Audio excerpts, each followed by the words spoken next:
Kannada cinema Kantara hit అవడంతో కాంతారకు prequel ను plan చేశాడు రిషబ్ శెట్టి. తొలి సినిమాకు 300 కోట్లకు పైగా కలెక్షన్లు రావడంతో ప్రీక్వెల్ 100 కోట్లకు పైగా బడ్జెట్ తో తెరకెక్కిస్తున్నారు మేకర్స్. ఇప్పటికే షూటింగ్ మొదలుపెట్టిన రిషబ్ శెట్టి పక్కా ప్లాన్ తో ముందుకెళ్తున్నాడు. ఎలాంటి తప్పులు లేకుండా క్లీన్ గా సినిమాను ఫినిష్ చేసే పనిలో బిజీ అయ్యాడు. కేజీఎఫ్ తరహాలోనే సినిమా సక్సెస్ అయ్యేందుకు బడ్జెట్ విషయంలో కాంప్రమైజ్ కావడం లేదు. ఈ చిత్రాన్ని 125 కోట్ల బడ్జెట్ తో చేయాలని ముందు భావించారు. అయితే ఇప్పుడు బడ్జెట్ మరింత పెరిగినట్లు టాక్ వినిపిస్తోంది. ఏకంగా 150 కోట్ల వరకు ఫైనల్ లెక్కలు తేలే అవకాశముందని తెలుస్తోంది.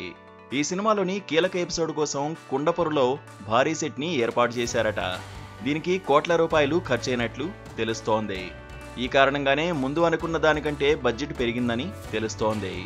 బడ్జెట్కి తగ్గట్లుగా ఈ సినిమా కోసం స్టార్ యాక్టర్స్ ని రిషబ్ శెట్టి ఎంపిక చేశారట.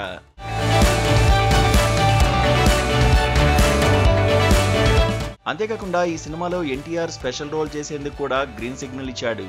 కానీ పారితోషికం తీసుకోవడం లేదని తెలుస్తోంది. ఇండస్ట్రీలో రిషబ్ ఎన్టీఆర్ బాండింగ్ కారణంగానే స్పెషల్ రోల్ చేసేందుకు ఓకే చెప్పినట్లు తెలుస్తోంది. అందుకే కాంతార ప్రీక్వెల్ పైన అంచనాలు భారీగా పెరిగాయి. మూవీ ఎప్పుడు రిలీజ్ అయినా 1000 కోట్ల కలెక్షన్స్ గ్యారంటీ అని ట్రేడ్ పండితులు అంటున్నారు. అంచనాలు భారీగా ఉండడంతో లార్జర్ దన్ లైఫ్ అనేలా ఈ సినిమాని రిషబ్ శెట్టి తెరకెక్కిస్తున్నారట. వచ్చే ఏడాది కాంతార 2ని పాన్ ఇండియా లెవెల్లో 5 భాషల్లో ఒకేసారి రిలీజ్ చేయడానికి ప్లాన్ చేస్తున్నారు. ఈ సినిమా హిట్ అయితే రిషబ్ శెట్టి ఇమేజ్ కూడా అమాంతం పెరిగిపోతుంది. దీని తర్వాత అతని నుంచి రాబోయే సినిమాలపై ఎక్స్పెక్టేషన్స్ హై ఎండ్లో ఉంటాయి. అయితే పాన్ ఇండియా స్టార్ ఇమేజ్ వచ్చిన తర్వాత రిషబ్ శెట్టి దర్శకుడిగా కూడా కొనసాగుతారా, కేవలం హీరోగా మాత్రమే చేస్తాడా అనేది తెలియాల్సి ఉంది.